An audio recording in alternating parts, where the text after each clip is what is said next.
All right, everybody have water. Everybody taking a piss. We're gonna be here for a while. Yes, we're ready. Corey, how's your blood sugar?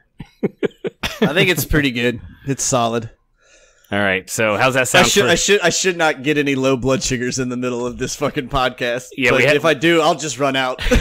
Yeah, we have a sign. If he gives the X like it's a wrestling match and the wrestler's really injured, that's what we do. If he gives the X sign, we all know to either watch him and make sure he comes back or call the police. So yeah. Anyways, how's that for starting for the Two Dads Review podcast, guys? That works for me. How about y'all? Yeah, sounds great. Yes, perfect. Everybody who has found us this week for the first time, welcome. You have stumbled onto a little bit of magic on the internet. This is the Two Dads Review podcast. My name is Clay. I am one of the two dads. The other normal dad on the other end. Say hi to everybody. Hey. And joining us again, finally, after working evenings for 3 or 4 weeks straight, is the stepdad of the show, Luke. Luke, how's it going, man? It is going great. I'm glad to be back. Thank you. Just barely. Caught you just in time. Yes, exactly. Only this episode, and then you got it. You have a year break because we are not getting season 2 in September of 2018. They've already told us that. I know. I'm so bummed. It is kind of a bummer. Before we get into episode 15, the finale of Star Trek Discovery, we'll cover a couple of the administrative stuff real fast. You can always find everything you want to know about our podcast over at twodadsreview.com. That's with the word two, not the letter two.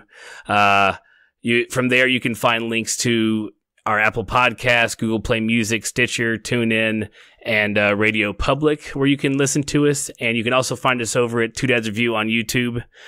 And if you're, into that social media thing, you can find us pretty much anywhere at Two Dads Reviews. So head over there, check us out, check out our links, check out our Patreon if you really want to. We'll give you a shout out, I promise. Yeah, man, go take those big bucks you got hiding somewhere in the ceiling and drop them on that Patreon right there. Right, or just $1. Yeah. Well, I'm just saying, if you got money in the ceiling, you got money to spare. True. I mean, I don't have money in my ceiling, but I've seen your ceiling, Corey. There probably is money over there. I don't trust banks, so there probably is money in my ceiling somewhere. But hey, Corey, so you were on a little trip this week. That's why we're recording this so late, because you went to friggin' Awesome Sauce, Colorado, man. How'd that go? It was great, man. I went to Steamboat Springs, and literally where I was staying, you could look out on our balcony and look right at Steamboat Mountain. They got a little bit of snow out there. It was funny, because we're all walking around going God damn, man, this is a lot of snow. Granted, they know how to take care of it out there, but every store you went in, they would be like, oh, are you doing any skiing or snowboarding? And, I was like, no, because I got 3 people that have no idea how to do this shit, and I'm not putting them on a mountain without lessons. But I'm also not dropping $4,000 for 4 days for lessons. That's just not happening. True. And they were like, oh, yeah, well, you don't want to go skiing anyways because we haven't got any fucking snow. And I'm sitting there looking outside I know this is a mountain, but you still have 3.5 feet of snow sitting behind, just over here on the side that you got out of someplace. I'm like, you guys got a lot of snow. And they're like, yeah, dude, it's just shit snow out here. Will you please define snow? Yeah. Where does your number start at? Because mine starts at 1 inch. Right. Yeah, our school systems. Go ahead. The real question is, Corey, how was the herb out there? Is it as good as everybody says? Yeah, dude, it was fantastic, actually. I stopped at a dispensary, Golden Leaf. Shout out. What's up, Golden Leaf?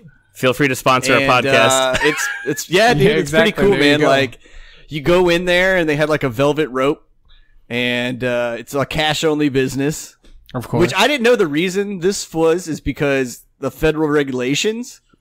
So none of the dispensaries put their money in the bank. Right. Because it could be seized by the federal government. And I didn't realize, I knew they I just figured they were all just shady former drug dealers who opened up a business and were just used to keeping cash on hand all the time. I didn't realize that there was a whole madness, but apparently they all got together and kind of set up their own little bank and where they can warehouse their money and all that shit now. Golly, that sounds like something. Wow. That's like the making of a movie.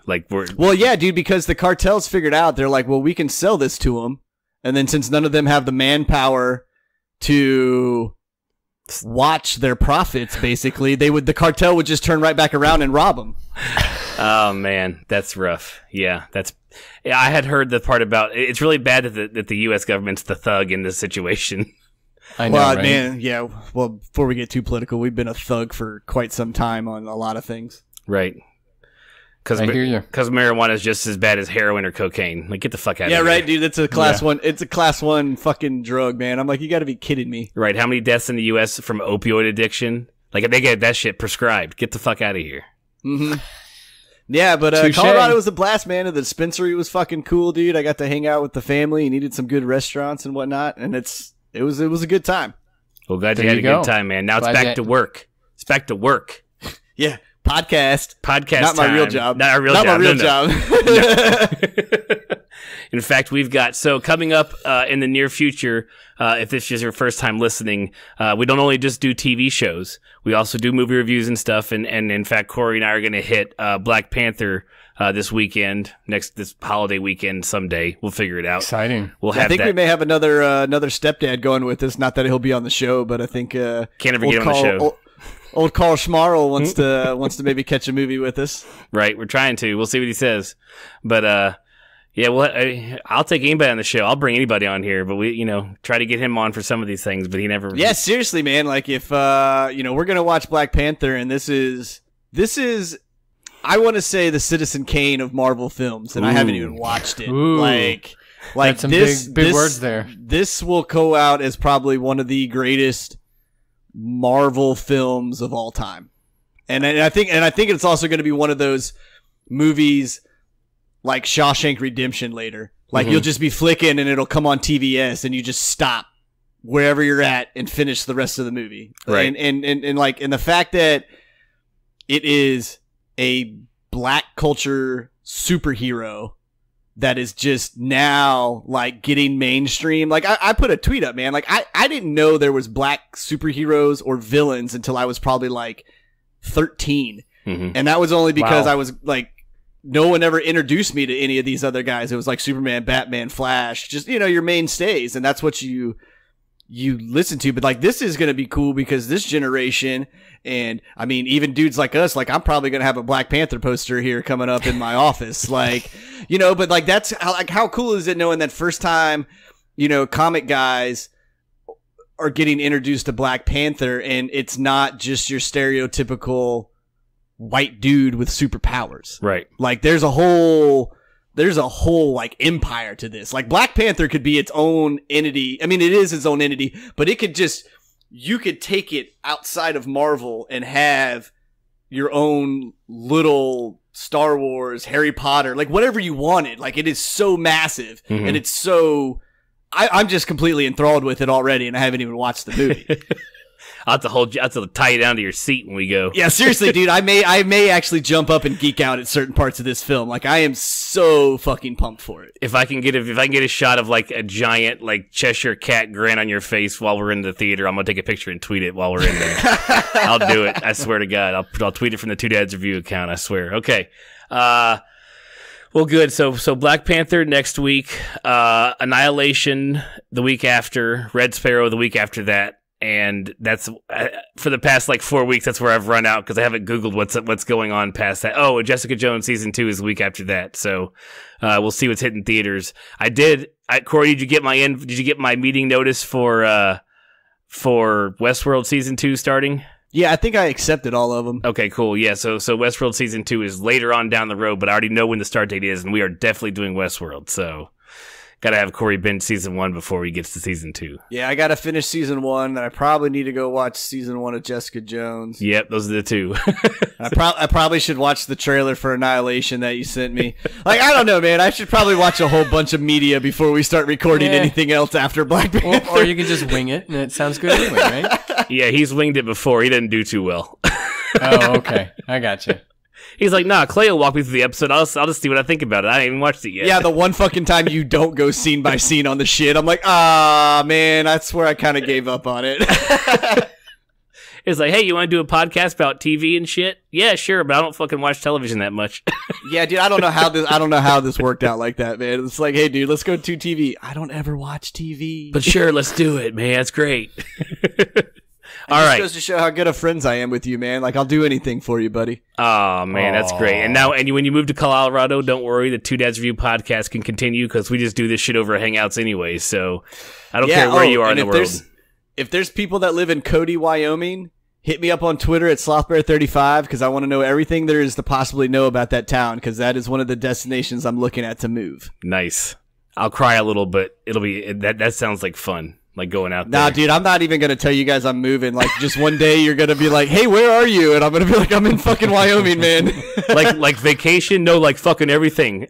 No, like I moved overnight like the fucking Baltimore Colts, baby. Nice.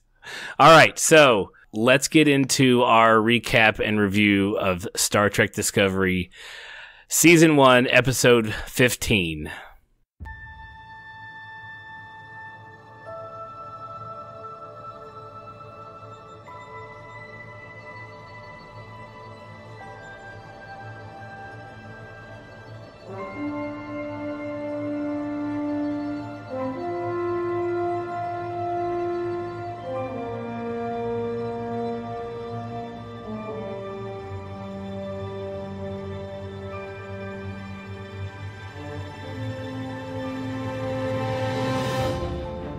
This episode was titled, Will You Take My Hand?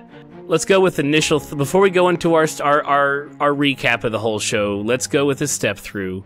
Or not, let's go with the over, like, what'd you think, Corey? Really? What'd you think? You want to go with the scores? Yeah, not even scores. Not even scores. Just give me your first. You just watched it like an hour ago, so it's literally. I'm fresh off the boat with it. I would say my initial reaction if someone asked me about it would be, yeah. Like I can't beat on it because it's not bad, but I can't like get excited for it. You know, like it happened and it did its point. And that was it for me. Right. But I also probably I will probably say if I knew more about Star Trek, I would probably find like a whole lot more giddy shit in there. Well, I love that you messaged me during watching it, like, oh, Clint Howard. I was like, yeah, do you know that Clint Howard is like fucking Star Trek royalty? You're like, not a bit. Yeah, I was like, no, not one fucking iota, man. I just know it's Clint Howard because I think he's hilarious. Yeah, he's like awesome. I know him for all of his other shit. Okay, so you had kind of a meh attitude on it. Luke, what'd you think of it? I definitely thought it was a great way to end the season. I thought it was an excellent episode.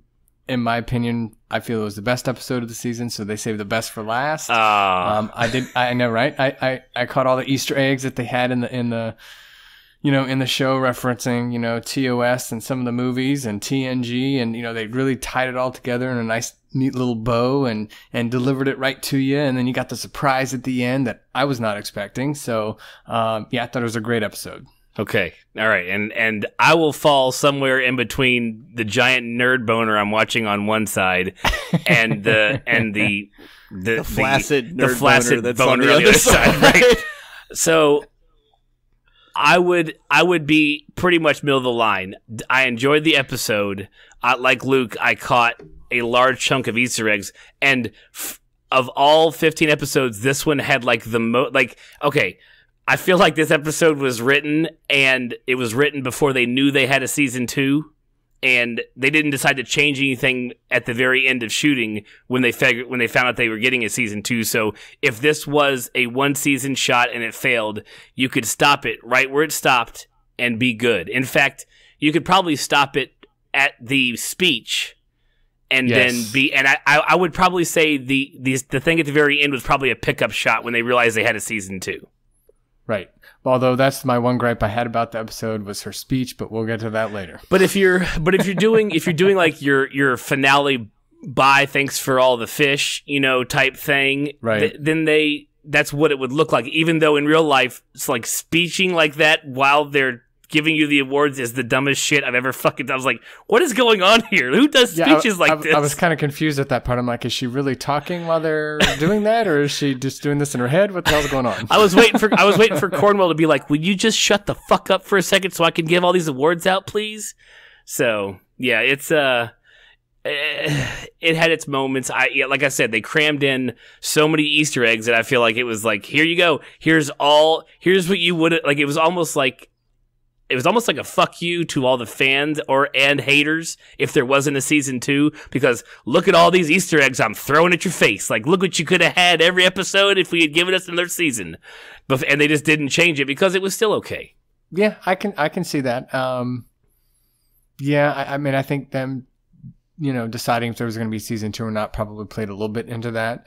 But I also think that I know that they were worried about sticking to the, quote, canon of Star Trek and everything. So, they wanted to tie everything together because, I know some people feel they were sort of off script from, where Star Trek should be going and all that stuff. Right. Right. So, yeah, exactly. Anyways. Okay. So let's, so now everybody knows where we stand. And if anybody, this is your first time listening, Corey is not a Trekkie.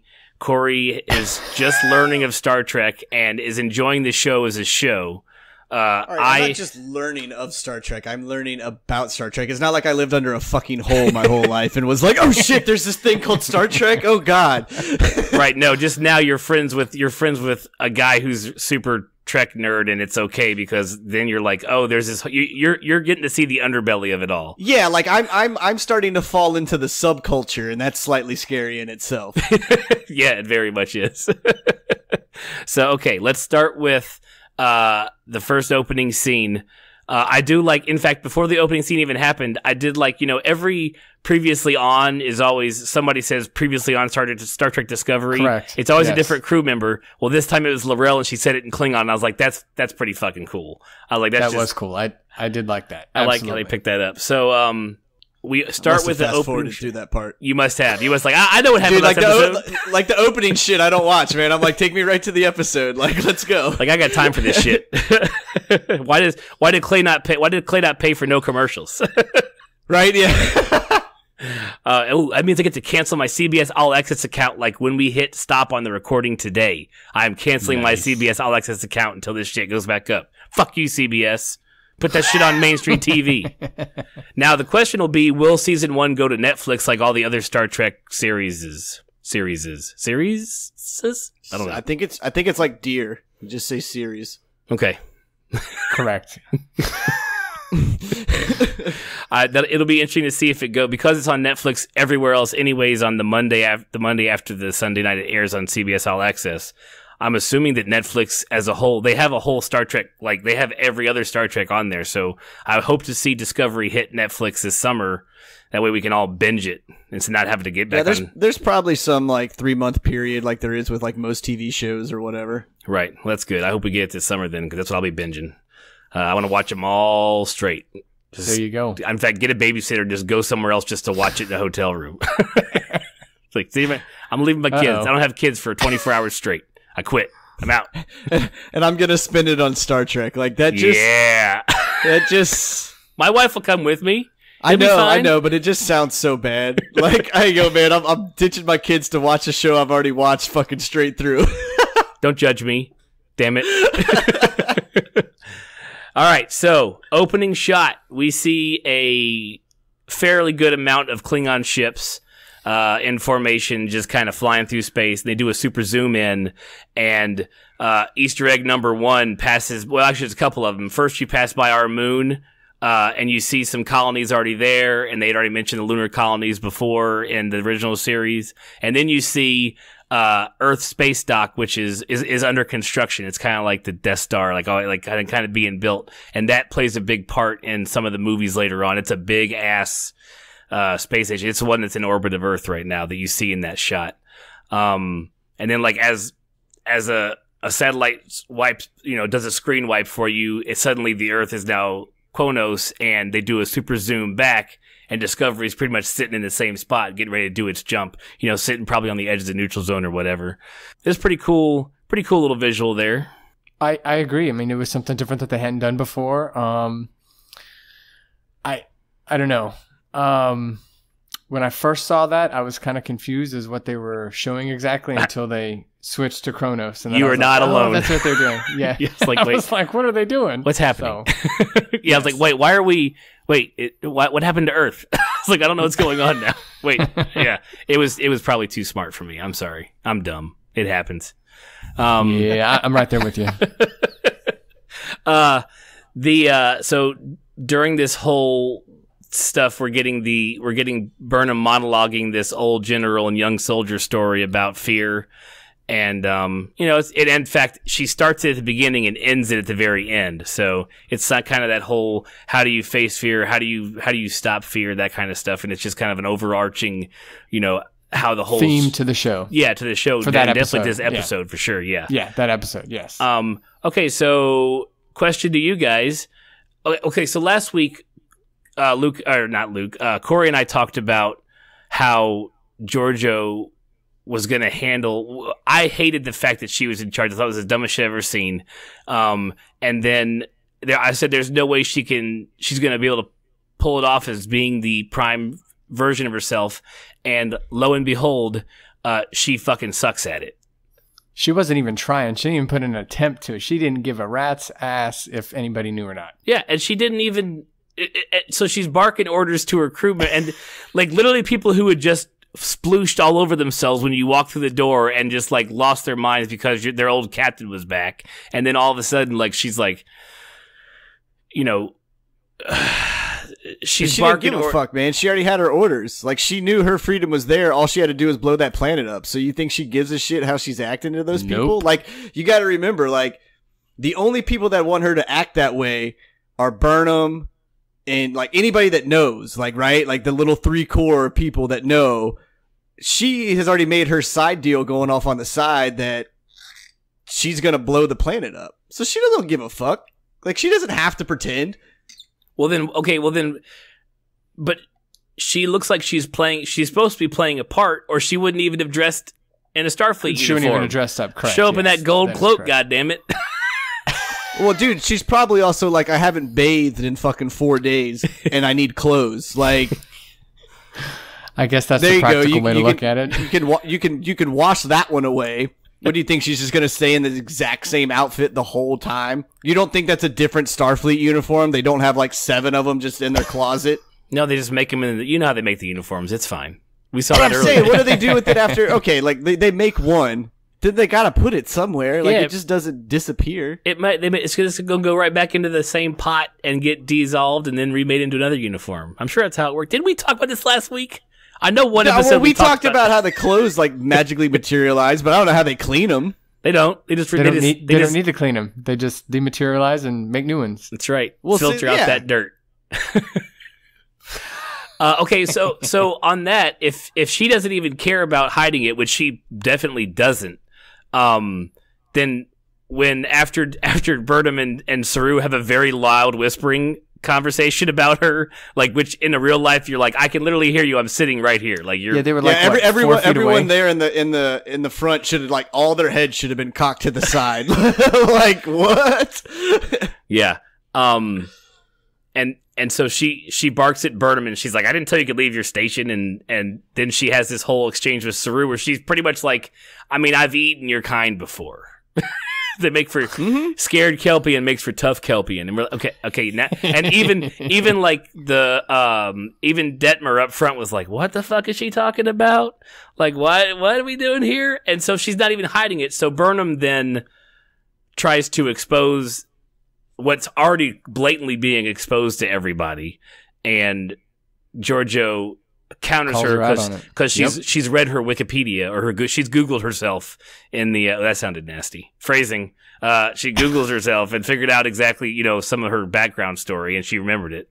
And then she calls her out in the hallway and gives her shit for you try to expose me again, I'll lock you in the brig. Bitch. Yeah, but dude, that's an Empress mentality. You got to understand, dude. She's been in absolute control for the better part of like fucking 4 decades because she's really like 90 years old and she just looks fucking 40. Gotta love Asians, baby. Yeah, dude, more power to him, man. But like, that's the whole thing is like she doesn't care because she knows she has her thing, but she's also not going to let anyone undermine her because she is still in her mind the Empress. Mm-hmm. Like, I may have this other uniform on and I may be in this other dimension, but god damn it, if you give me the reins of this fucking ship, I'm going to be running it here in a matter of days. Right. That's true. Yeah. Can't argue with that. But at that point, knowing that you were so fucked up, you should. I mean, of Starfleet, I guess it kind of shows how pompous and idiotic Starfleet and the Federation can be when they're like, no, just put her in a new uniform and she can just play nice. And then we'll also have her have this secret mission as opposed to what we've told the rest of the fucking crew. But I also think that speaks to their desperation, obviously. I mean, they were extremely desperate in this situation. I mean, what would you do if somebody was doing that to your family? Wouldn't you go to, drastic measures at, regardless of all costs? And I think that's I would have never found another way. I'd have just blew that fucking planet up and been done with it. Like, I'd have been like, all right, you're about to never exist again. Like, I wouldn't have batted 2 eyelashes at anybody on that planet. Right. Taryn Corey. I'm just saying, dude, like, if it comes down to it, back against the corner or back against the wall, like, if you give me a choice of ending 500 people to save my home planet or take out another planet, like, I don't give a shit. Mm-hmm. Like that's the one I go back and sleep on. Yeah. Right? I'm not going to ever feel bad about that. Right. I see where you're coming I would from. also be cool enough to try to get as many women and children out of the way as I could. I'd be like, hey guys, here's a cool super free space ride. Like, come ride on it and check it out. And then I would annihilate the fucking place. Hey, I've got ponies in my van back here. Everybody come on, hop in. Let's go. Yeah, hey guys, check out my windowless spaceship. It's really fucking comfy. Creeper. Okay, so during her chewing out of her in the hallway, she tells her that Giorgio tells Burnham that she was on the right track and she lacks follow through. She was on the right track at the very beginning of the war, on the eve of the war. You should have just killed the prime version of myself in her room and gone out and shot at the Klingons. So, she's kind of, she's just, she's just being the way she's being, and she's telling her, hey, and we've all been saying this, like, we should have just fucking fired at him first, and we wouldn't have this whole damn war. That should also make you appreciate Lorca's effort much more. Mm-hmm. Like, the fact that this dude, like, was, like, assimilated, basically, for the most part, and then, went all back to his normal self later in the episode, but, like, she is so used to being in absolute power without any second questioning that it's basically impossible for her to break that mold. Right. Agreed. And it makes you wonder. And it makes you wonder who's really more dangerous. Was it Lorca more dangerous or Giorgio? And I would say probably Lorca, because to your point, he could hide it a lot better, obviously. So that to me makes him more dangerous. I would go there. Yeah. I mean, he was. Yeah, but I mean, because he could hide it. I mean, God, he could have just stayed. Well, he wanted to get back so bad, and that was his fatal flaw. Like, you can't just live it out here. So. Yeah, I mean that, like. Yeah, if we're doing like a basketball pickup game, and who are we picking? Who could like sneak around the best and like possibly get you a double without anybody knowing? Like, we're going to go Lorca, but like, if we're gonna pick out who's the supreme badass dude, like, I'm going Giorgio, man, because she just doesn't give a fuck. Like, if Lorca would have just like showed up, like, Lorca would have been dead. Like, yeah, cool, he can hide amongst us, like, right. Cool. But at the end of the day, man, I want the cold-blooded killer. And, like... Touche. That's Giorgio, man. Like, she just didn't care. She's like, I'm not even going to pretend to hide in you lesser people. She's like, I'm just going to end everything and start my own. Right. Okay, so we move on. They go to the brig, and L'Rell is noticeably, and, it makes sense. She's very confused when Giorgio walks in the room, because she's like, our Lord pierced your heart. He's like, and we fucking feasted ate you. on you. Right, we fucking ate you later. On you, yes. And she's like, and then they tell her, no, this is not your Giorgio. And she's like, well, either way, I can tell you require seasoning, which is cool because like 5 minutes ago, she was just shitting on somebody that she had eaten. And now I liked the turnaround on her very quickly. Yes.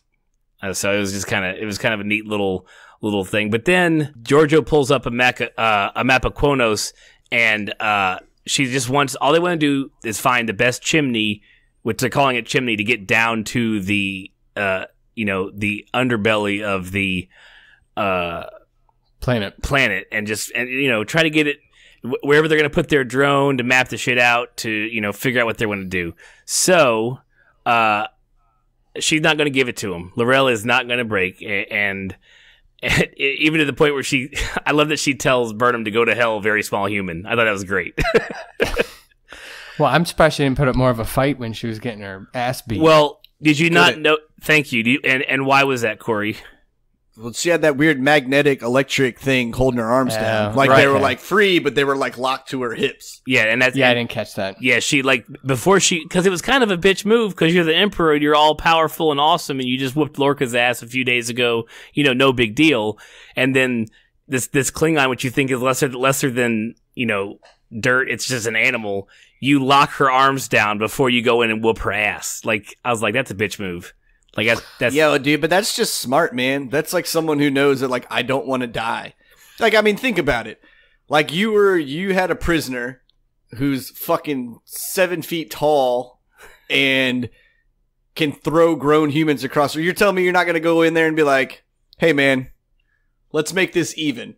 I'm gonna kind of loosen your restraints, and then you and I'm really pissed off, so I'm gonna punch you, and we're gonna go at it.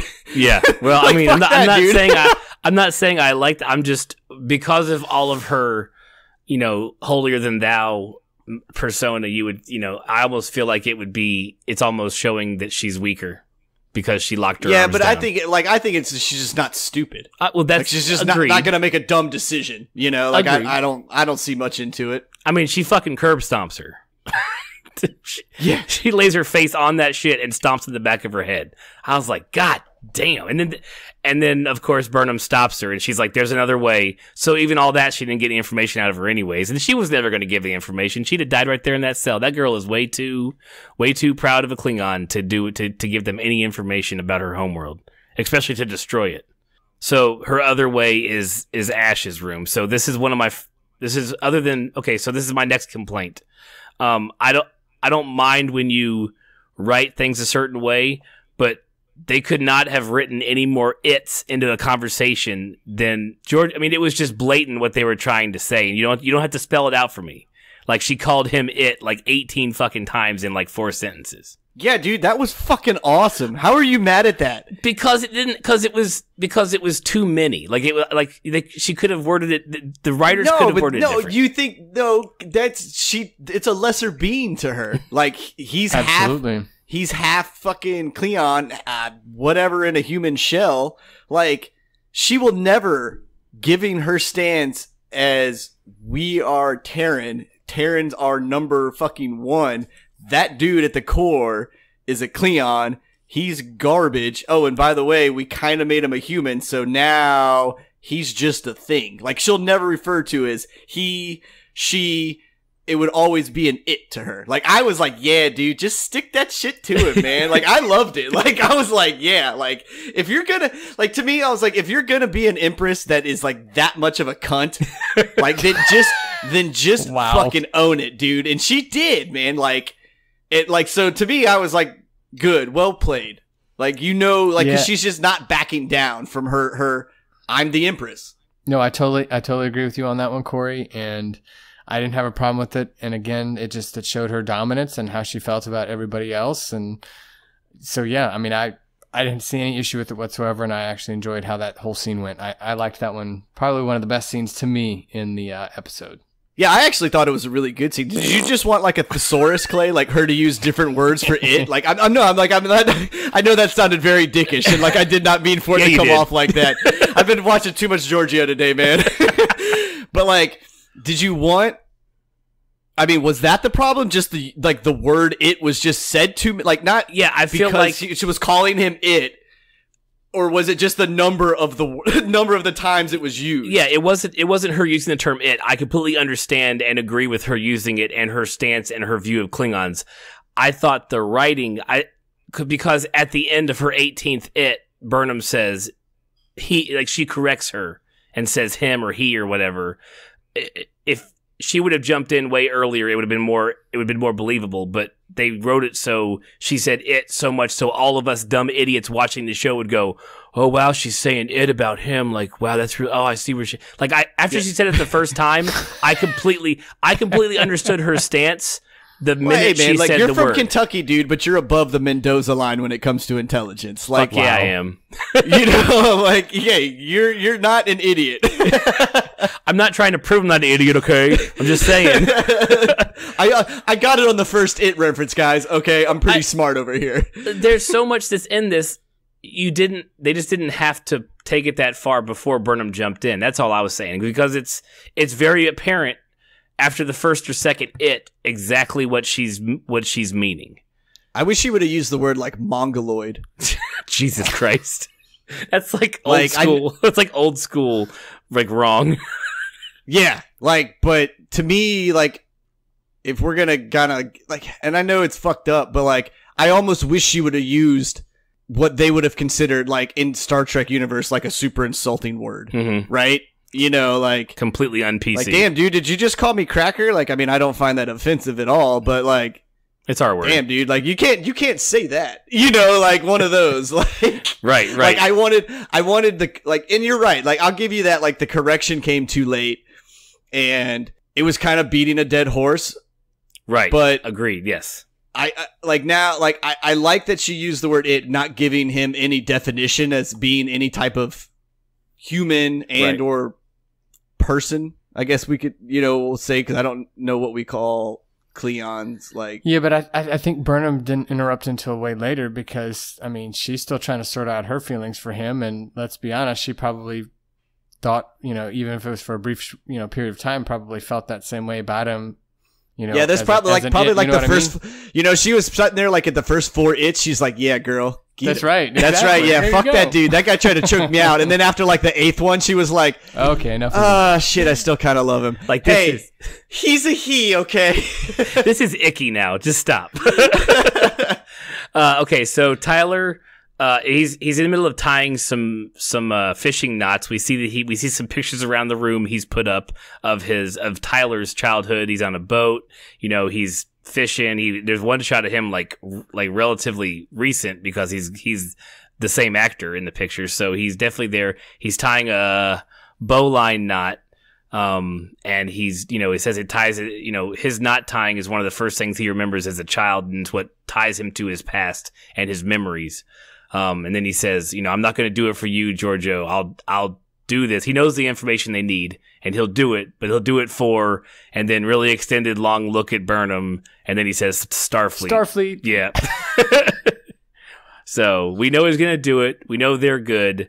And then we move into the briefing room, and Burnham is briefing everybody on the plan. It's her, Giorgio, and Tyler, and Burnham's briefing. Even though everybody pretty much, I guess she's briefing Tyler because he's being brought into it, but they're really just spinning everybody up, make sure we know what they're doing. From last episode, in case we forgot. Yes, people who are of lesser intelligence than I, apparently. So Mensa, right? Well, I mean, dude, if they didn't write that kind of narrative where they explain stuff, like, you would have like an 8-minute show. I know. There has to be exposition. I got it. And we have to have. You're just harping on it, dude. Like, hey, you're like, don't explain shit to me ever. From a guy who didn't even like the episode, I'm finding the flaws in it while still enjoying it. All right, I'm kind of veering towards your side a little bit. Yeah, but you're just going about it all wrong. I'm sorry. I'm sorry. I'm hating it the wrong way. I didn't hate it. I liked it. Jesus. Okay, so Tyler is showing them locations on. He's going over the chimneys on Kronos, and that one can't be touched because all the rich fuckers live there, and this one is underwater. But this one's right over here, and it's near the Orion embassy, or the Orion embassy and outpost, and so we'll go there. And if anybody doesn't know, Orions are the green people from the original series. Yes. And so we will definitely the ones that are always dancing, and they're and apparently when they're talking about what Orions are like in each universe, they're pretty much the same pirates and scoundrels. Yeah, yep. They're the same. So Giorgio says that, okay, Ash is coming with us because we're gonna need his knowledge on the ground, and she's like, and I've been reading over the crew manifest, and I got somebody else who needs to come, and then. My favorite scene. My girl comes in, Tilly rolls in, and she is gushing. Oh, she is gushing all over all over Giorgio, and she's like, "I've read everything about you." Go ahead. What, Corey? Phrasing. What did I say? Oh, God. Well, sorry. Yep. She probably, maybe a little bit. I don't know. and then Giorgio turns around when she has this nice smile, and then all of a sudden she's like, "Seeing your face reminds me of the fun we had subjugating the Betazoids and wiping out Mintaka 3. Tilly's like, all the TNG references, right? Yeah, there. that's right. TNG Easter eggs. Absolutely. Yes. Mintaka 3 was the one where the people who were watching the planet, because it was like a way lower developed planet, they were watching them, and the like holographic blind that hid them like broke, and so all of a sudden there's this like space hole in the mountain. It's all like shiny and pretty, and it freaks the entire planet and they down. thought Picard was God and wanted to worship Picard. God, that was a great episode. I know. That's a good one. Awesome. So then Tilly's like, and this is just comic masterpiece that she is. She's like, oh no, she's not, is she? You're the Terran Emperor. And then she tries to do my favorite part was when she tries to do the Terran salute, and Burnham goes, no. She like, yeah, you don't do that. You don't do that. Burnham's like, don't do that. Don't do that. So we learned that Tilly's going to be carrying the mapping drone. Air quotes now, the mapping drone. Giorgio, and so as they're leaving, Giorgio's like, we got to find something to trade down here. She's like, Lorca had to find something lying around this universe. So she literally just goes and raids Lorca's man cave. We don't see it on screen, but it's what she went to get all the guns and shit they were bringing down to the planet. And apparently he had like a nice leather stash of like sexy outfits for everybody too. Yeah, the Conan the Barbarian masquerade right there. Yeah, man, that feathered fluffy thing she was wearing was hot.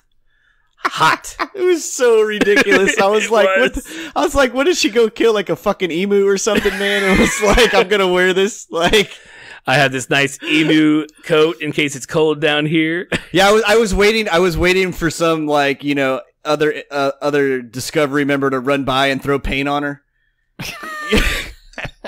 Right. What color blood though? Green, pink, red. It could be anything. So they're all leathered up. And Stamets jumps them into the cave. Did you guys like this? The shot of the Discovery entering the cave and all the thrusters kicking on. I thought it was a pretty cool like visual. Absolutely. Again, one of the things I like about the show is that the visual effects to me is just spot on. So I picture that happening in real life. If it was real life. So yeah, I mean, I was all on board with that, and it was a cool effect. That's for sure. I was wondering if you were must have blinked or something. I don't fucking remember it. When they jumped, it's like right when they jumped in to the planet, and it was kind of all the thrust when they were in the cave with the ship, and you got to see the shot of the ship. Anyways, yeah, don't recall. That's fine. But reserved for us nerds. Right. So they the Discovery. So Stamets did a good job. He didn't kill everybody, and they immediately transport out and to some back alley on the Orion outpost, and then we are treated to like an Easter egg. It's like Halloween, like midnight on Halloween. You're just getting egged from every direction. Like, it was crazy. So go ahead, Luke. You want to roll through the ones you remember off the top of your head, and I'll tell you what you miss. Oh, geez. You put me on the spot, on the spot. Now, don't you? If you pause, I'll cut it out. Don't worry. Come on now. Come on, hit a couple of them. I know there's some in your head. I mean, man. Fail. Do this to me. No. Fail. I know, right? Epic fail. No, I mean, if you look at the things that they were cooking, right, was what Khan had to do the mind control. That's one of the first things that I picked up on. Correct. So I thought that was kind of cool that they were sitting there cooking them. So did they know at the time that they were for mind control? Probably not. So they were eating them instead. So that was one of the biggest ones that I picked up on. Okay, well that's a very good one. Now there you go. Later, let's see. Also during that shot, and I didn't see it until I saw it on the internet, and then I watched the episode again. There's a tent with the Romulan symbol on it. So one of the stores or one of the whatever's there was run by Romulans, which is pretty cool because we know we haven't seen a single Romulan yet. Yeah, I totally missed that one. Right. Damn. So there's a Romulan one there, and then I guess we'll get to one later on because I don't want to go to the one this later on that we see. But those are the main ones that I saw right away.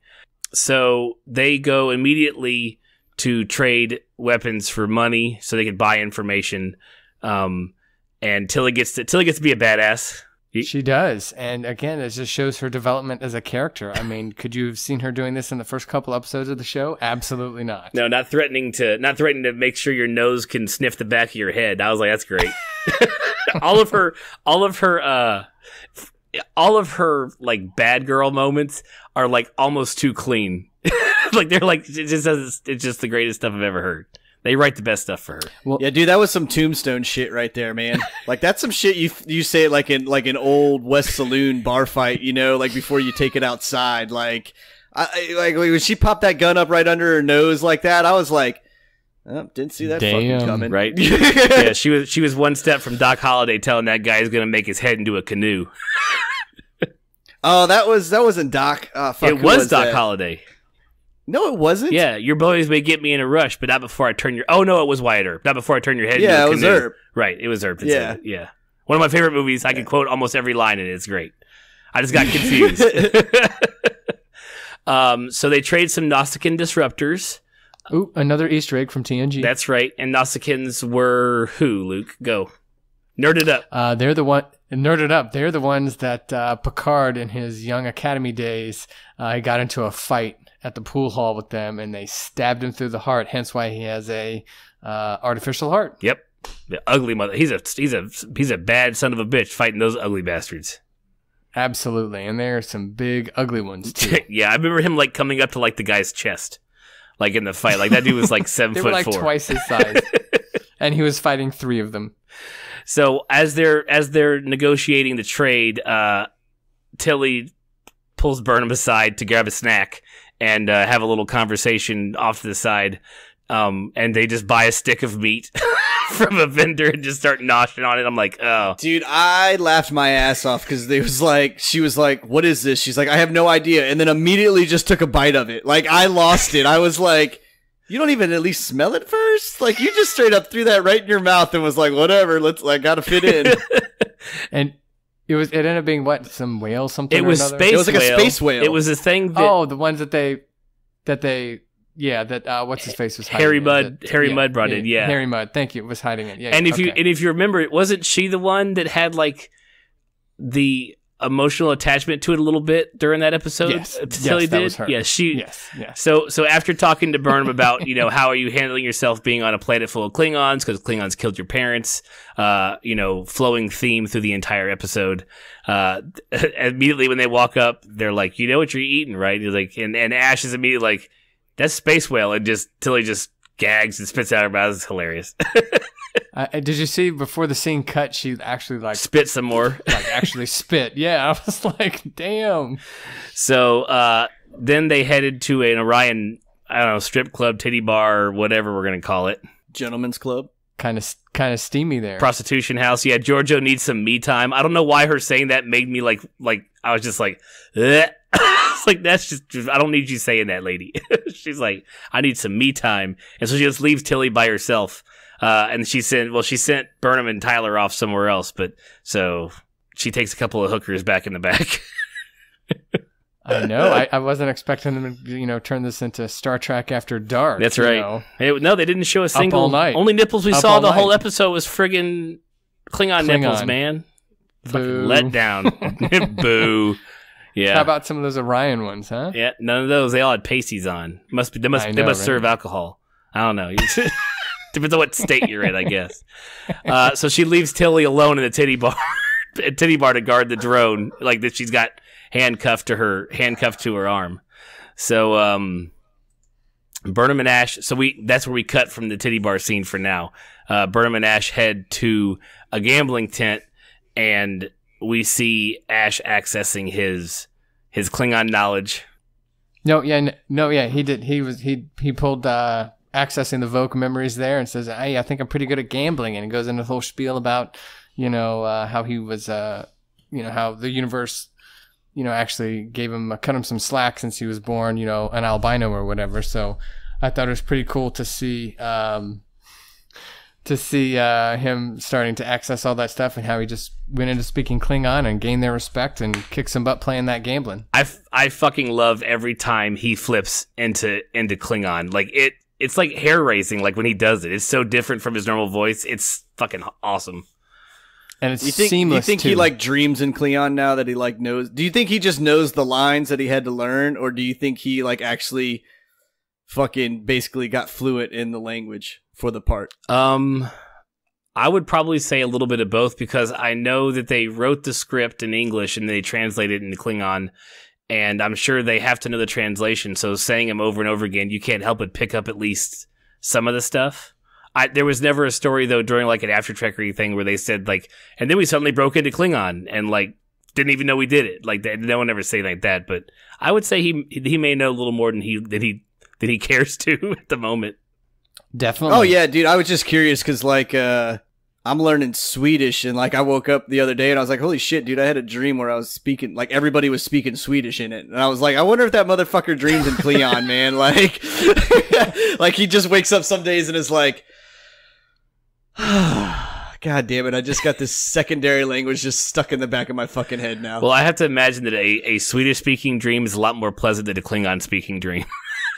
I don't know, man. I guess it depends what you're into. Maybe, you know, like Swedish is a whole lot of like in there. So yeah, but there's Swedish meatballs. I don't think there's any Klingon meatballs. Yeah, not unless they're made from somebody else. Yeah, right. No Kelpian shit. Meatballs. Oh, something I passed over. We see our first instance of someone taking a piss in all of Star Trek canon of all episodes ever, and. So that's true. In the back alleyway when they first were going by. That's right. And it's dual streams because Klingons have redundant organs. So Absolutely. He either has at least 2 urethras, if not two penises. So I'll let you take your pick on that one, whatever one you think it is. So how do you think it was? Side to side or top and top? It was top and top, wasn't it? It was over under, man, like a shotgun. It was over under shotgun. Yes. Yeah. That's how it looked, at least. I saw that too, and I was like, well, maybe that guy's just squeezing a water bottle. Needed a little help, you know, like to get him going. He got some performance anxiety, right? You know, and what's really bad when I saw that, like, I got taken out of the whole scene because I was like, wait, Worf and Troy got together. I was like, that's some kinky shit right there. It's like, especially if he's got 2 dicks. Just saying.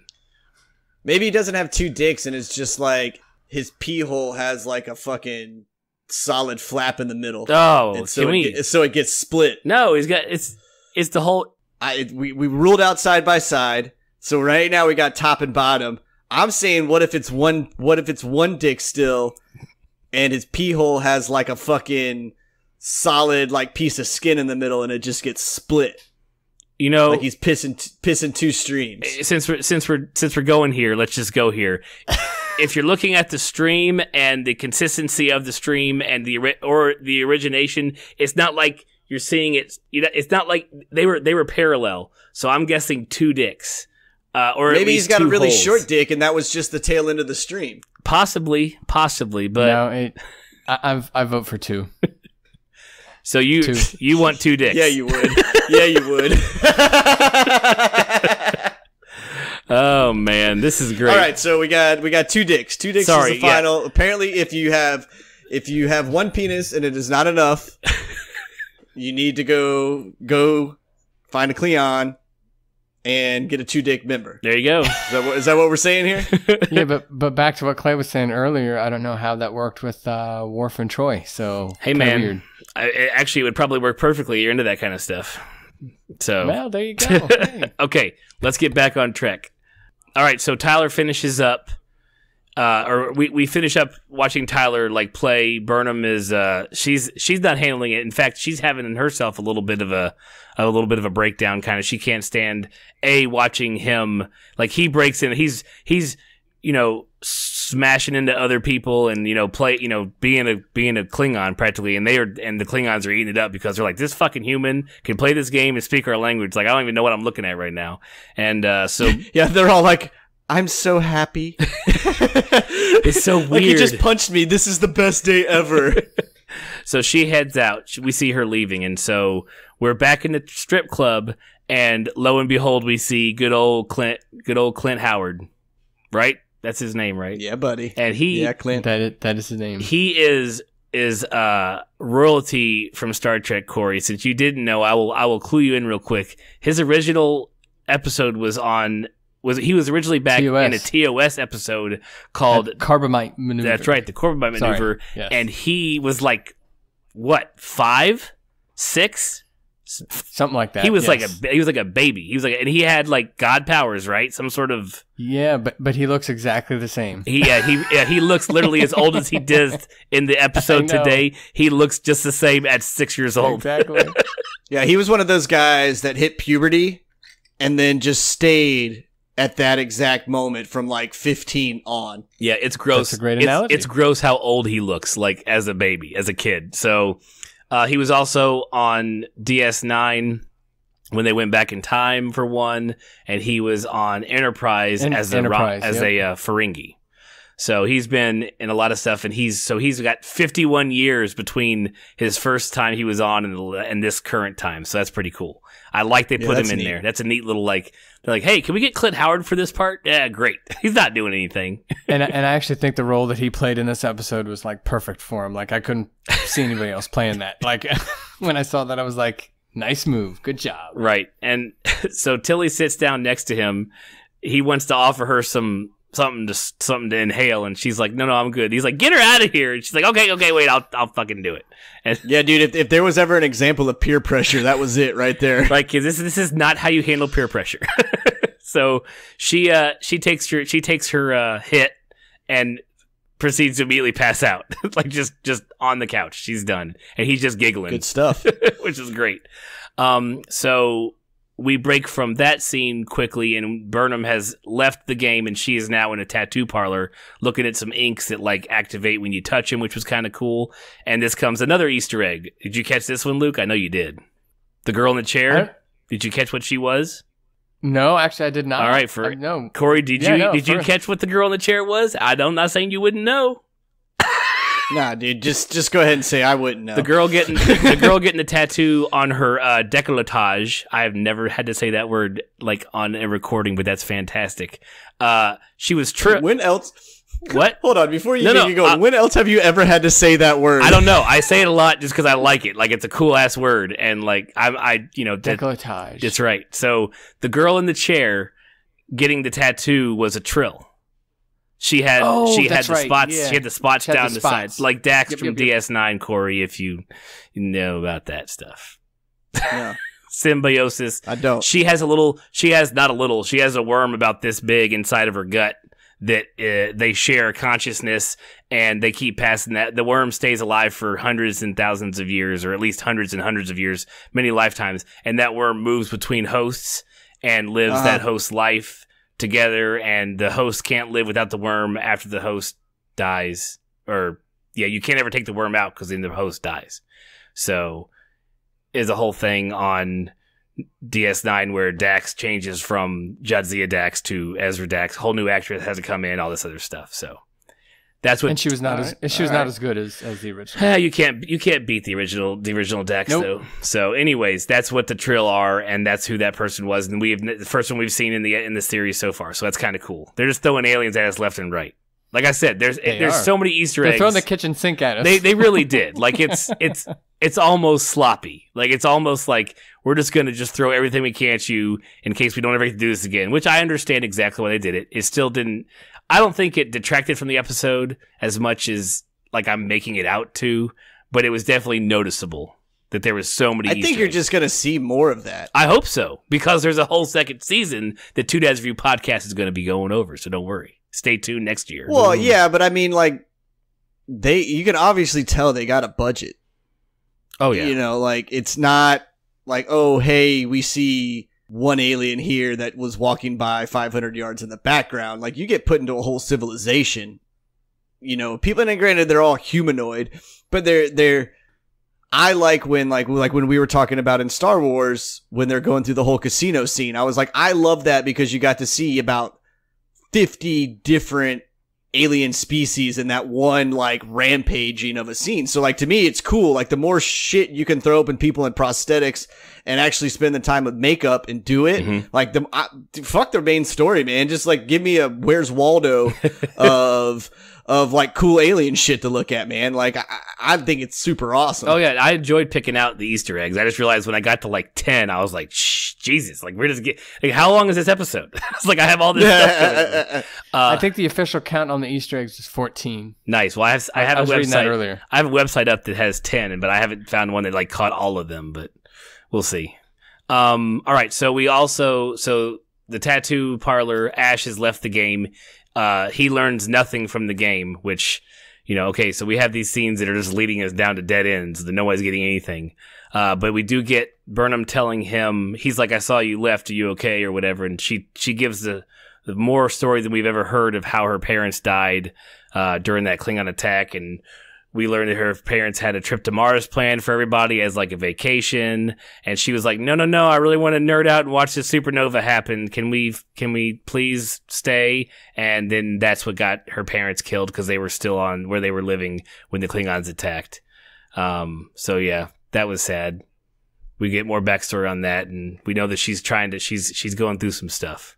Yeah, it was interesting. I was surprised that she opened up to him like that, considering all the crap that she's given him and the cold shoulder that she's given him. So obviously she, at that particular moment, we realized that she definitely does still care about him. So that's one of the gushy mushy, parts in the show. She didn't hold a grudge very long. Did we talk about that last week, No, Corey? she didn't. How long we thought she was going to hold a grudge? Hold this grudge? Because you and I were at each other last week. Yeah, dude. Well, yeah. I mean, like, I don't know. I think we talked about it briefly. I don't know if we actually talked about how long she's going to hold on to it, Mm-hmm. but like, even again, like she still has like this. Why was her being around a bunch of Klingons right there? Like, why was that bothering her? Like, okay, your parents were killed by them, but that's assuming that every Klingon then is a fucking dick.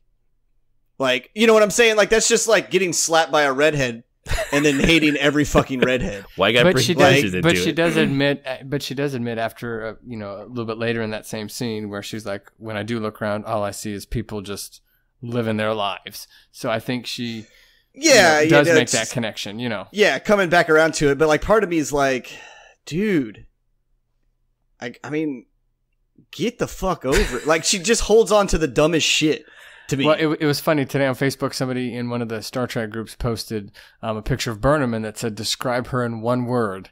And my word was melodramatic. So I think that. Yes. Okay. Thank you. That is a very good word for that.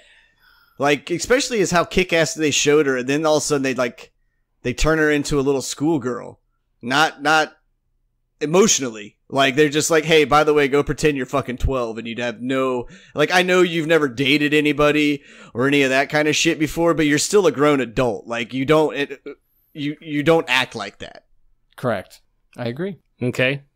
I see both of your points, and I think the thing that happened with the game is we see through the episode that she's still starting to get she's still working over her feelings for him, because it's hard to hate someone that you love like that or have loved or whatever emotion she's feeling at that minute.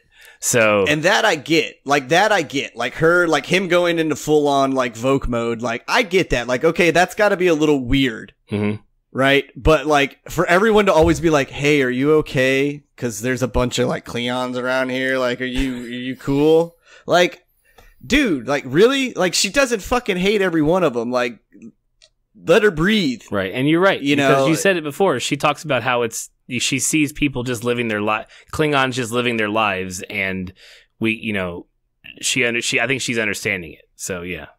Yes. Yeah. I think we're there. So, Ash sees a couple of Klingons that are followers of Malor. The tower or the chimney that they were looking for is near a temple or under a temple for Malor. So he said, I think I can go get information from them.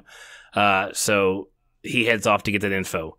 Cut to Giorgio post sexy time with her two hookers. And that scene bothered me too. Oh, go ahead. Feel free. Okay, because look, dude, if you just got it on in a fucking three-way, there is no way you still have a corset on and or your underwear. Like she should have at least been naked under the sheets. Like if you're gonna cover her up, right? Right. Like that's cool. Put her under the sheets. Like let us behind the closed door scene. Imagine what happened. Man, she was just all like, One green girl was naked. She was under the sheets. And then the other dude, I mean, he was practically naked from the get-go. like jockstrap only. And she's still sitting there like 3/4 clothing. Like, what mysterious things did you just show these people? Right. Fully clothed, basically. They do mention that she taught them some things and they shouldn't have to charge her for what she did to them, apparently. Yeah, seriously. So, I was very baffled by the way they finished that scene, I guess you could say. Finished. Phrasing. Okay, so she then flips on like back into whoop-ass mode and like asks them where the Shrine of Malor is. Apparently they knew. So she gets her information and whatever. But then we cut to good old Clint Howard trying to cut off Tilly's handcuff that's holding the briefcase on. Okay, so this is my. I love his reply. That's what I'm at right now. Like when she's like, "Shame on you," and he goes, "You were asleep. I'm Orion." Like it's supposed to, like that's like that's what I do, man. Did you think that wasn't going to happen? It's exactly what you would expect if you were asleep, and I'm Orion. So I thought that was the greatest line of the entire episode. Just like that was that one statement. I'm Orion. Yeah, that was a good line. I appreciated that one. I'm asleep and your hands are down my pants. I'm Orion. I don't know what you're trying to. I don't know what to tell you. Like that can't be an excuse for everything.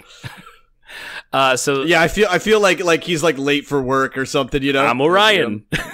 Yep, there you go. It's like the Lego movie where that TV show like Where Are My Pants? Yeah, just the one phrase, yes. So she questions him on what she just inhaled, and he's like, she's like, why does my mouth taste like ash and ass? And he's like, it's pure volcanic ash or whatever, straight from the source. And she's like, you're joking, right? Because there's no live volcanoes. And he's like, nope, they're fucking all live underneath, down there. So. And then she's like, the drone's going to burn up. Oh shit. And grabs the blade and cuts her own box open. Phrasing. And this episode is just going down the hole. And she opens up and she's like, oh shit, this is not a drone. And then she does. Yeah, how did they not catch that though? Well, because it was already locked on her friggin' hand when they had it. And it was all sealed up and, whatever. So they know how untrustworthy Giorgio is. Yet they trusted her when she said, "Oh, there's a drone in the box." Right, because she had earlier in the episode they showed the drone like when they were talking over the map. Wasn't the drone sitting there on the table? So I probably assumed they were just like, "Oh, we locked it up and then we hooked it on Tilly's wrist." I don't think anybody saw the switcheroo. Thought she pulled a sleight of hand and did the old switcheroo. Right. I mean, granted, probably should have thought about that because she's pure evil, but. I could see the slip there. Nope, trust our leadership. They put her in charge. I'm sure she'll be fine. Right. Yeah, because she's going to play the part, guys. Don't worry. Yeah, she'll play the part. No one will ever know, other than everybody. So Tilly makes a high call to Burnham, and I love that she's like, Tilly to Burnham, okay, first, I am very high, but you need to listen to me. And yeah, that was good. Like, I like how you said earlier, like, who hasn't got a phone call like that from a friend before? Hey, man, I'm really high, but dude, check this out. You gotta turn it to the fucking figure skating Olympics right now. It's the best thing I've ever seen. Nice. So they meet up with Tilly. Burnham and Tyler do. They go over what's going to happen if the bomb goes off. Which in techno speak is like really bad shit. It's just going to destroy the entire planet. And they all start putting the pieces together and like, this was the plan all along. Not just Giorgio's plan. Like they realize it's Starfleet plan. And she calls Saru. She's like, where is Giorgio? And they're like, we can't get a lock on her. Where's the bomb? They're like, we're already losing it. There's nothing, everything's already in motion. Shit. And she's like, I need to talk to Cornwell. She's like, and so they transport her back up. And, so we see a simulation. We come back from commercial because I'm too cheap to pay for no commercials. And, we see a simulation of what's going to happen to Kronos if the bomb goes off. And Burnham has a heart to heart with Admiral Cornwell, which this was my favorite scene. It was kind of a full circle thing from the first time she did it. the first time she mutinied, because here we go with the second one pretty much. I do like... I love how the Admiral was like, you want to do this here? I love when bosses fucking do that. Yeah, I want to fucking do it right here. Yeah. Dude, she was like, you want to do this here? And I was like, oh, you're about to get put in your place so hard. That phrase only ends with you getting put in your place. Absolutely. And so during their argument, the Admiral says, we don't have the luxury of principles. And Burnham's like, that is all we have. That is all we have. We don't do this. Yes, we're facing annihilation, but this is not what we stand for. And Burnham says, last year I stood alone. I thought our survival was more important than our principles. And she's like, I was wrong. This was her. So here we are with her whole arc of the season. And this is her learning. This is the learning point. This is the more you know at the end of the episode. She's figured it out. But what did we learn? If your first mutiny fails, do a more people important mutiny at the end of it. Right. I did love, and she asked me, like, do we need a mutiny today to prove who we are? And I just love, like, not only is Doug Jones already like 7 foot something, but they have him on a raised platform, which the girls I don't think are standing on when they're fighting. And when he stands up and they have the camera down way low, he is just booming over everybody. And he's like, yep. We're Starfleet. And then the whole crew stands up and, you know, the Admiral's like, that you want to do this here statement doesn't ever really go anywhere, does it? It never goes good for the person who says it. Yeah, I mean, really all she's got to do is look at the Admiral and go, what the fuck do you want to do? I got the best goddamn ship that all the Starfleet has. Right. I can do whatever the hell I want. Exactly. Like, what are you going to decommission it? Right. Take it away from us? How? Exactly. So Cornwell secedes the fight and she's like, what is your idea? You know, what are you going to... Okay, so you fix it now, since I don't know anything. Yeah, okay, since apparently me blowing up the planet's not the cool thing to do. What's your idea? Right. So then we move to Burnham and Giorgio are at the chimney, and she tells her Burnham tells Giorgio. Oh, at the temple. Yeah, the temple. The chimney is the hole. Okay. They call it, I guess it's a... Yeah. It threw me off there for a minute. I was like, wait, I thought they were in a fucking temple. Yeah, they're in the temple underneath of it with the chimney where she dropped the bomb thing to fly away. Okay, I'm with you. Yeah. Burnham tells her there's been a change of plans. She tosses... I like how she just tosses it on her, like, at her feet. Like, here, you still have your fucking freedom. You don't stand for shit. You may be the Empress, bitch, but you're gonna pick this up. Yeah, you're gonna get... And, you know, Giorgio tries to tell her that she was doing this and hid it from her so she didn't have to... She was saving her from the burden of what was gonna happen when this all finished. And then Burnham calls her out on it, and she's like...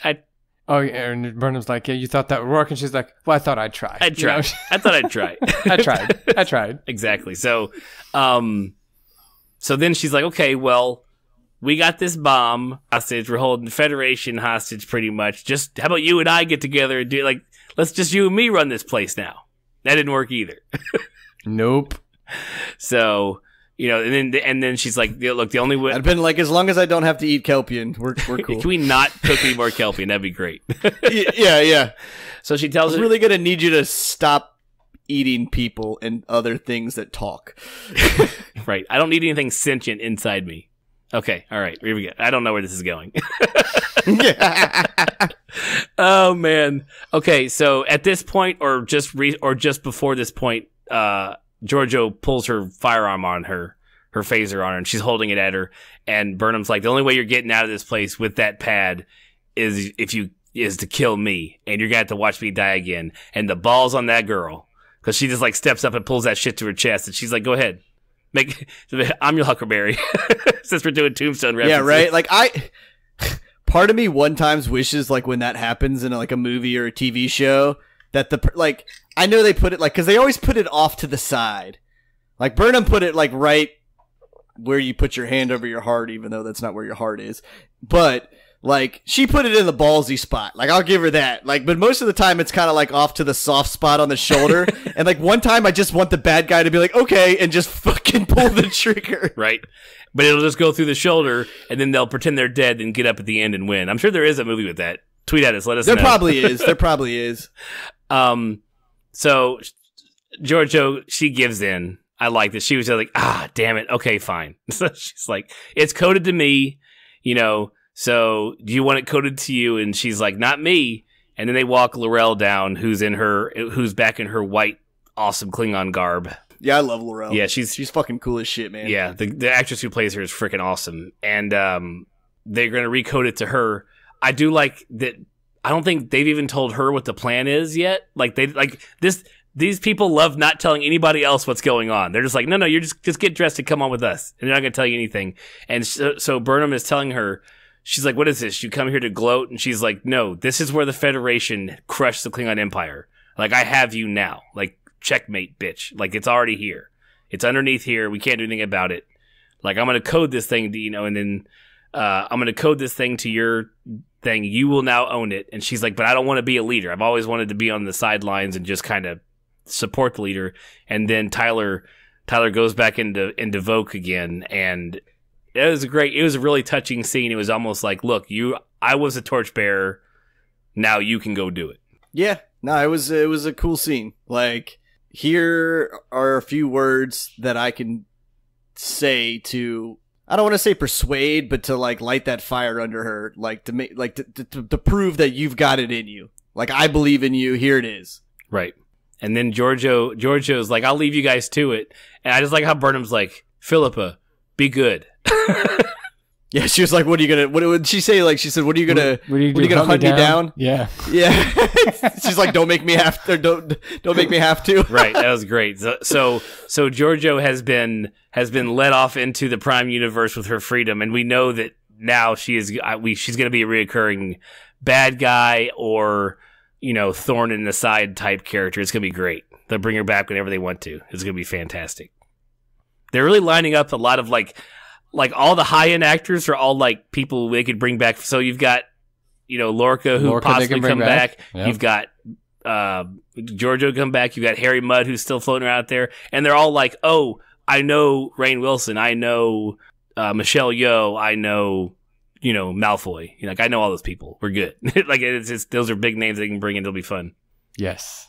I feel like a lot of the like shit like that is like, they didn't get the role because they're like amazing actors, which they all are. Like, but I'm just saying that no point was like an audition tape sent in. It was just like going through their phone one day and they were like, "Oh shit, man, I haven't talked to Michelle in forever, dude. Let's see what she's up to." Like, like I just feel it's like a friend calling a friend, and it's like, "Hey, man, do you want to do this?" Like, I'm not even telling you got to do the whole season. You just want to be here for like 5 or 6 episodes, man. I can write you in. Like, it would be really cool if you came, right? Yeah, they're definitely leaving their big cast or their heavier hitters to the outliers that'll come back an episode or two every season just to throw some monkey wrenches at things. That'll be fun. It'll be fun to watch. Anything else on the chimney scene? If not, we're going to we're getting towards the end of the episode.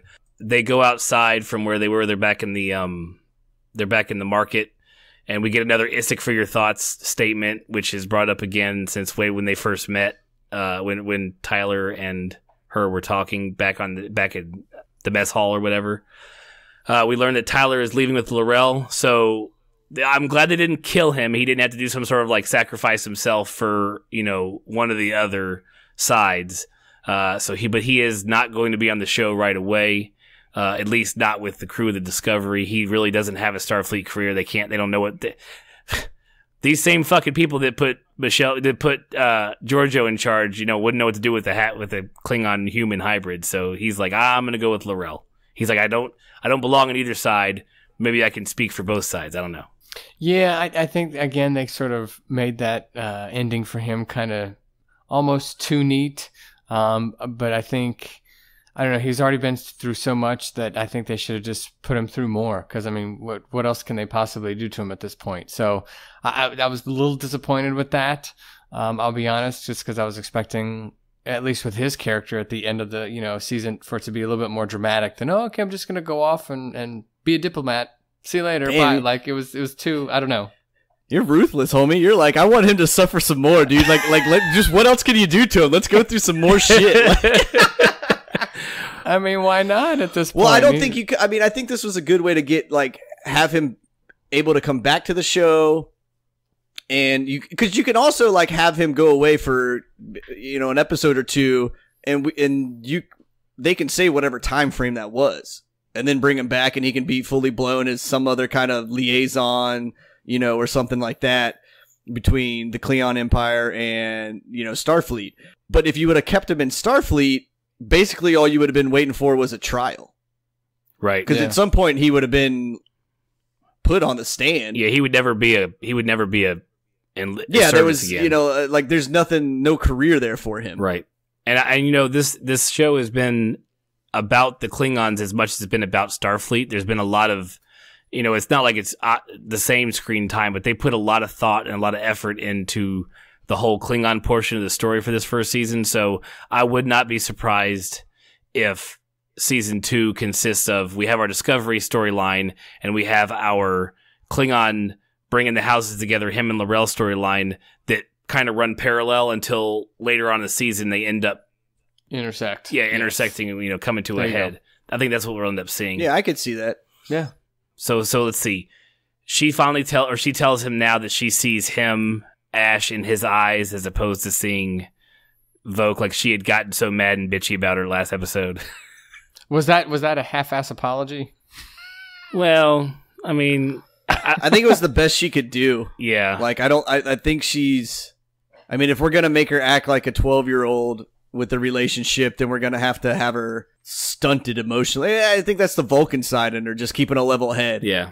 Like I'm not, if you're not going to be here with me and you were the person I loved, then I'm going to go back to being Burnham the best that I can. And that's, here's your goodbye. We're done. Like we don't need to cry. We don't need to hug it out. We just need to do a funny kiss and say thank you and walk about our ways. And he leaves her the bowline knot in her hand when he leaves too.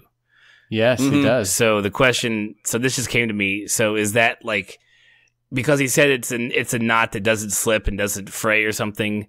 So is he saying that their bond is as strong as that knot, or is he saying, remember, because he said that knot and the knot tying is what tied him to his humanity? Is this a symbol of him leaving his humanity behind to go off with L'Rell? Is he gonna? Who knows? Nah, dude, I think that was like a promise ring. Like, I know that sounds cheesy, but that's what I think it was. It was like, I know we can't be together right now, but when I get back, you got some shit to work out, but here's a piece of me to keep with you because this is who I am. I hope that's the case. I like that. I like that idea better than him leaving his humanity behind. Yeah, I was not even close to thinking about that one, Clay. So, did you come up with that one on your own? Like 30 seconds ago. Because I was like, well, the knot. Well, and truthfully, it's probably more what we're saying anyways, because he was always saying that she was his tether. And so here's a physical symbol of what you were to me. It's a promise ring. I like the promise ring. We're going with it. We're going with it. Dude, it was a promise ring, man. That was the equivalent of a dude giving his high school ring to his girlfriend, or letting her wear his Leatherman jacket. Like, yeah, that's it. It was the most high school symbolic thing you could have right there. Right. I'm completely with you. So from here we move to L'Rell speaking in front of all of the Klingon houses, and she does her big, Takuma said this, we need to come together as a house. We need a leader to lead all of us. She gets all the booze. They laugh at her. That's horrible. They laugh at her, and she's like, okay, well, I also have this giant fucking bomb that can rip our entire planet to nothing, so you're still gonna fucking follow me. Yeah, dude, they've been to power, man. That's absolute power. Yep, so she commands them Without a doubt. to throw down their arms, and she states that the reunification of the Klingon Empire, or the Klingons, begins now. And we see the ships leaving, the ships we saw at the very beginning of the episode, they leave, they turn around and go back. And then we get a shot of Paris, which, if you didn't know, Corey, Paris is where the headquarters of the United Federation of Planets is, or Starfleet, or both. No, because Starfleet's San Francisco, but Federation is Paris. Burnham is talking to her mother, and they do "It's like for your thoughts again," and she asks her mom, where did that come from? And she's like, I don't know. My mom used to say it back on Earth all the time. So it's like, I guess at some point we went from. I was from Minnesota and some weird shit we say. All right, yeah.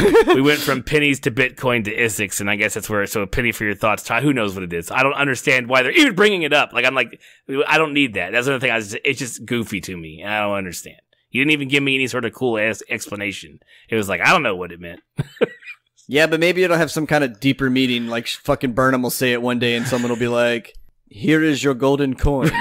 Proceed to the black door." What is it? You know, like is this like the coin that Arya gets in Game of Thrones from the many-faced man or whatever his name is? Yeah, there you go. Yeah, it'll be some shit like that, dude, and she'll end up going on some crazy ass fucking adventure. Right. So Sarek then approaches and awards her back her commission. He explains that he was at fault along with the rest of the Federation because he had a part in the whole like hidden plot of blowing up Kronos, and he's like, I sucked at that. Like I see my flaw. And so he gives her back her commission. Her record's been expunged. She's back in it. Good. I didn't think she was going to not be in it. They weren't going to put her back in jail. The girl just saved the goddamn whole war. What else do you want her to do? Correct. And I thought that was a touching moment between Sarek and her. I mean, because she has her own issues with him that we, discovered throughout the season. So the fact that he's the one, giving her that pat on the back, something that she felt that she never got her whole entire childhood. Right. I thought that was a touching moment, and I thought they played that one really well. I liked seeing, one of my favorite things about this season is seeing the interactions between Burnham and Sarek. I like that dynamic. I don't know if it's the actor and actress playing on each other or off of each other, or if it's the characters themselves. But I definitely think that's been one of the bright points in the season is their interactions throughout each of the episodes. So I really like that part. Yeah, my favorite still is the snarky teenager when he was in sickbay and she's like, "We'll have a conversation later, father." And like walks out. Those are the best one. That was the best one. Yeah, they got Burnham playing adolescence very well. Yes, they do. In quite a few moments in this season.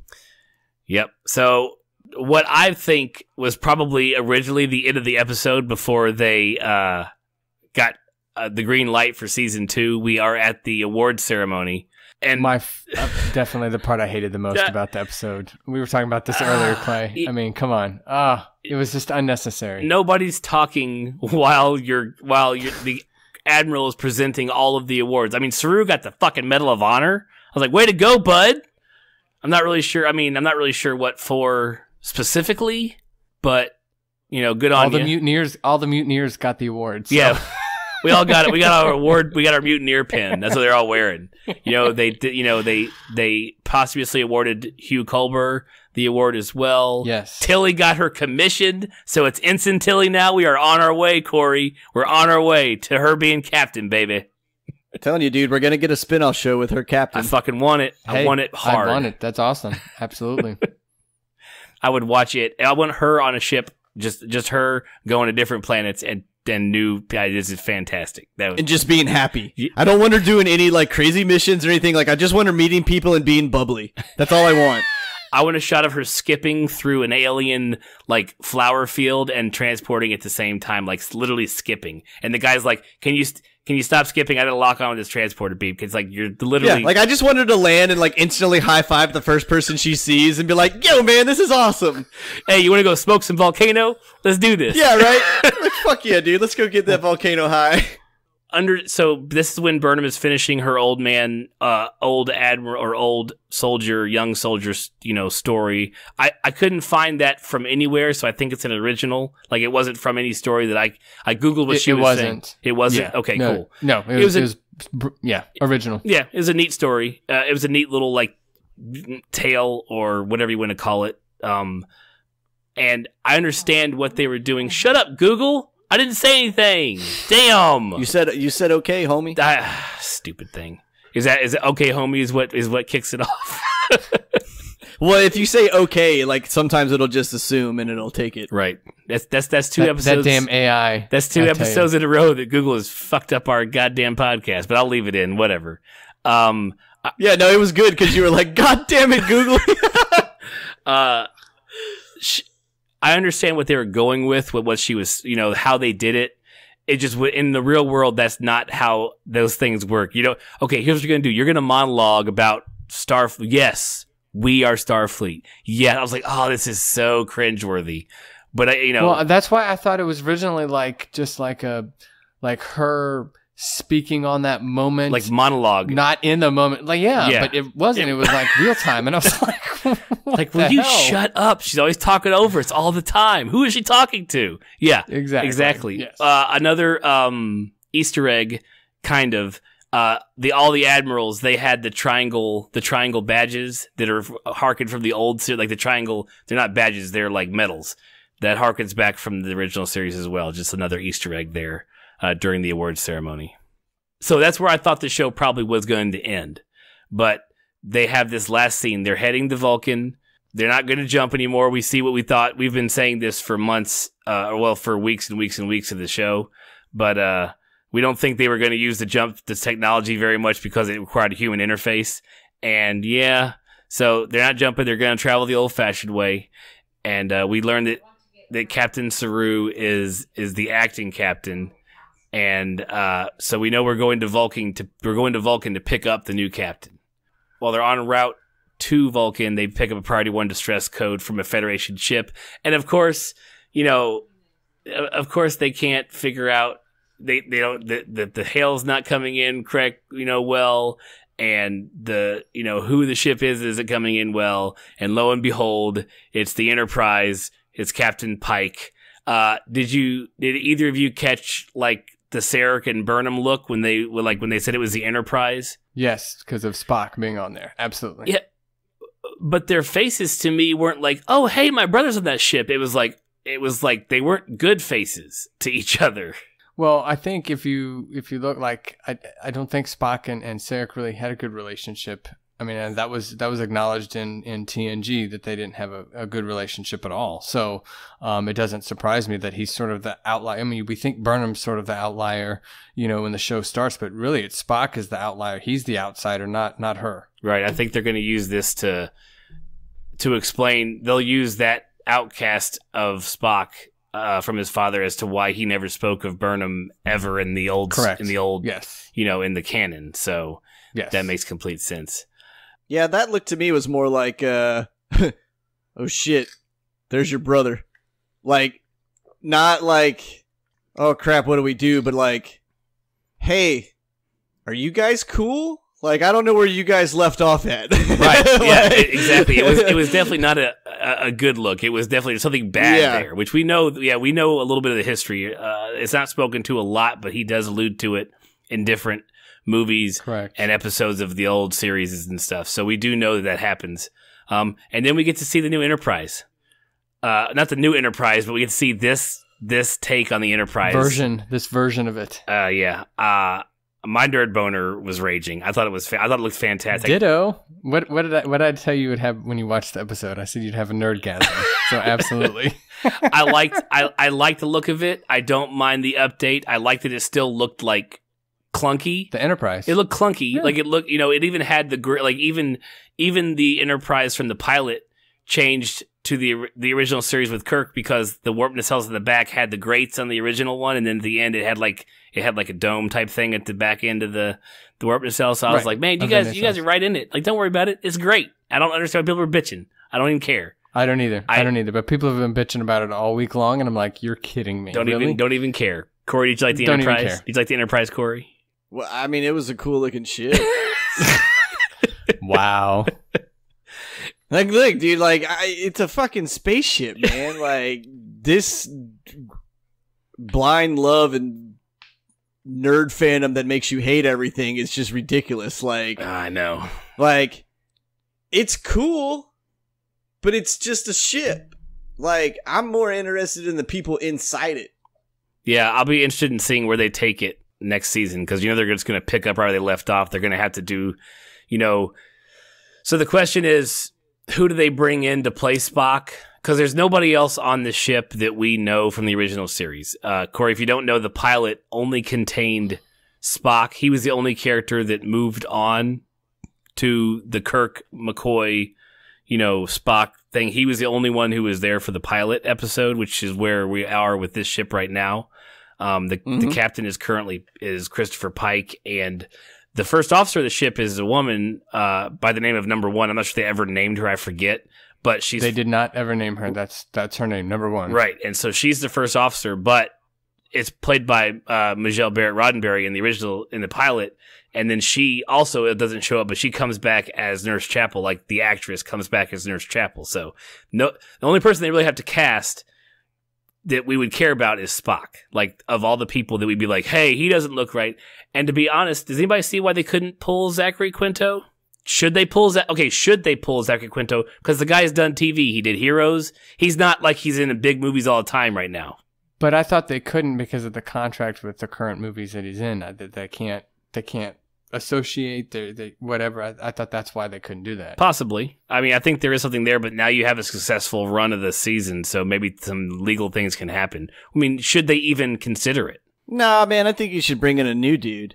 Like, especially if it's going to be a guy that's going to possibly be part of the TV show to a medium to large extent.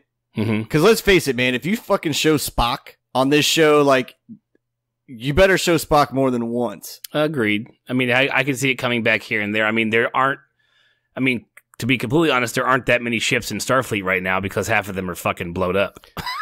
And they also said that, you know, the Enterprise in season 2 is going to play a big piece of the storyline in season 2. It's not going to overshadow Discovery, but it's going to be a big part of season 2. So to your point, Corey, we are probably going to see a lot of Spock and a lot of Pike in season 2. Right. Yeah, and if you're going to do that, you've fielded a whole new cast of actors and actresses for Discovery. So why would we go back to the well? Right? Like, when it comes to this actor, like, to me, I'm saying, like, let's give somebody a chance. Right. But also Zachary Quinto, his Spock is in a different timeline than this one, which is supposed to be in the prime timeline. So I don't think that they would bring him back for that reason right there. But there's still a Spock in the prime timeline too. There is, but not Zachary Quinto. Come on, that's fine. I mean, I don't mind one way or the other. I think you're right. I don't think they're going to pull him for it. If only because half people that are Star Trek fans don't like the new movies, so you're just bringing in somebody they already hate. So why not at least give them somebody they can enjoy and do a new spin on the character? So yeah, I doubt it would be Zachary Quinto. I just figure I'd throw it out there for you guys. So. And we threw it right back. You just shoved it, dude. Fuck your idea. All right, so that is it. That does it for season 1 of Star Trek Discovery for the Two Dads Review podcast. I have had a blast, Corey, doing this with you because I enjoyed watching you watch the show, and I've never actually seen. Creepiest thing you've said to me today. I enjoy watching you watching the show, man. You. Like, what are you, outside my window when I fucking watch this shit in the middle of the day? Possibly. Creeper.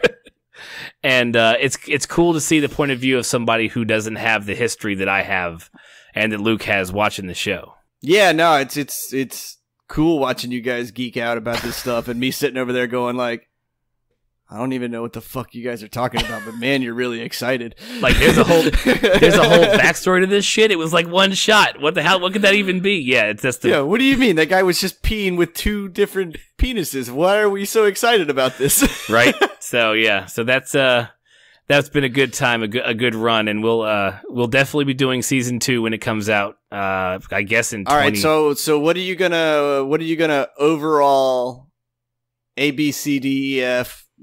1 out of 10, 100%, whatever you want to go with, the season. The season. I'm going to give the season I'm going to give it an A-.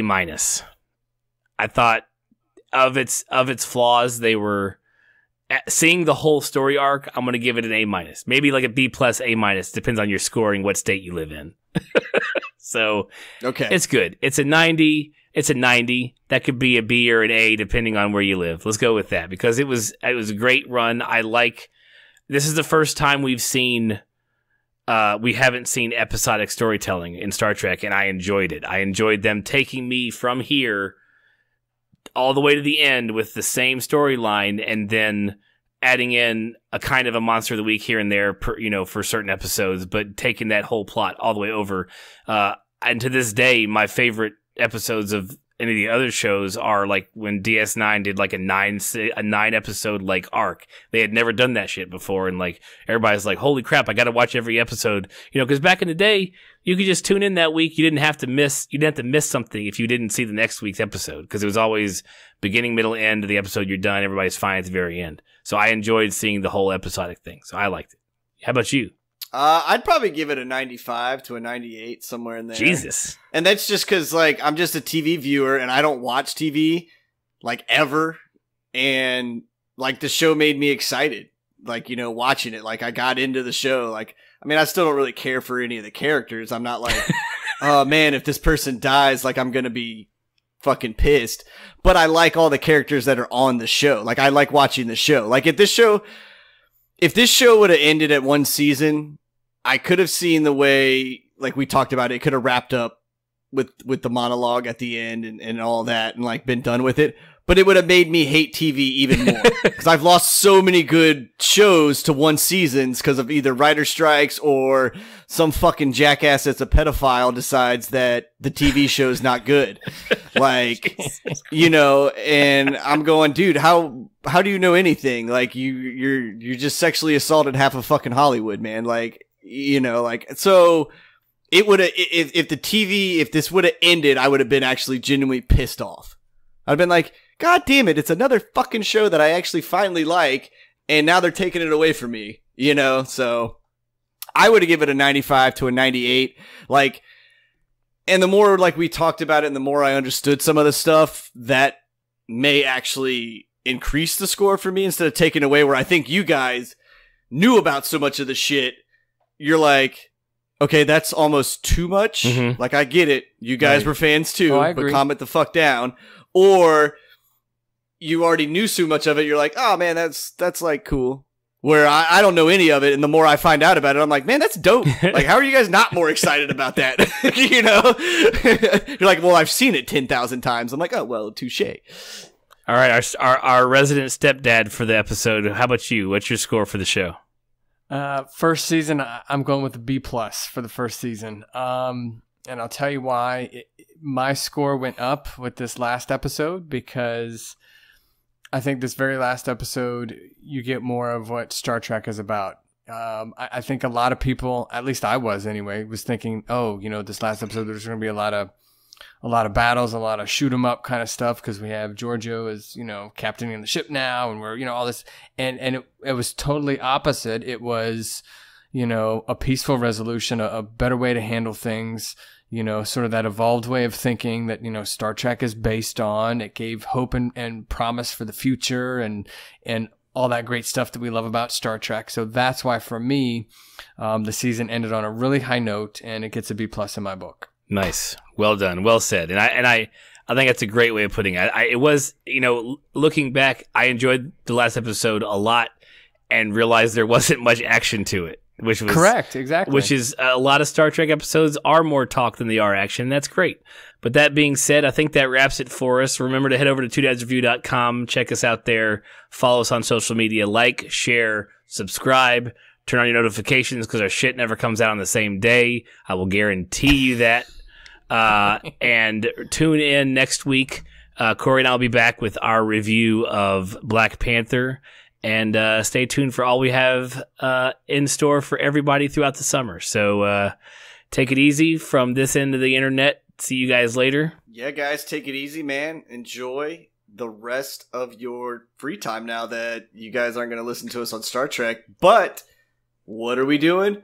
Movies. That's right. And movies and movies and movies. So come back.